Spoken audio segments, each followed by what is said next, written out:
So when I'm in Tallahassee doing that, Florida A&M University journalism professor Dame Deanna Ziegler witnessed the evolution of one of R&B's leading ladies, Gladys Knight, and backup singers, the Pips. I saw them from the time they came to the Apollo as kids, when Gladys had little low shoes and crinoline slips. Okay, so I've watched it. I've watched them grow. Ziegler's sister married William Guest, one of the Pips. The sisters had moves of their own and also spent time at New York's Apollo Theater winning dance contests. Ziegler met Guest when she was 11. He took me everywhere when I was a little kid. So I was backstage at the Apollo Uptown Theater. I was at the Waldorf. I was, in Detroit at Motown. Decades later, Ziegler started gathering material for a documentary and ended up writing Guest's memoir, Midnight Train from Georgia, A Pip's Journey.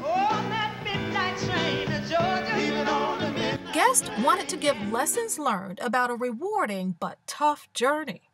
I mean, if we read people reading the book, they would discover that these artists, like the Temps and Marvelettes, etc., they were all kind of ripped off early on. Readers will also get Guest's version of the group's breakup in the 80s. Ziegler says it wasn't their first. So they'll find out about different times of breaking up. And they'll find out about the group started out as the Pips, who was my brother-in-law, his sister Eleanor, Gladys, her sister Brent, and brother Bubba. He still contends that that was the best group. The book also covers the women in Guest's life, the Pips' influence on Motown, and Guest's work in music today.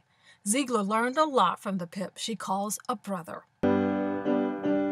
An accomplished songwriter, Ziegler wrote a #1 hit in 1975, and she ran a production company owned by Guest and another Pip, Edward Patton, for 3 years. It's just something that is part of my life. So telling his story, I'm also telling my story. Today, Ziegler takes lessons learned into the classroom, proud of a memoir that provides an education about soulful trailblazers. In Tallahassee, I'm Kathy Yvette reporting.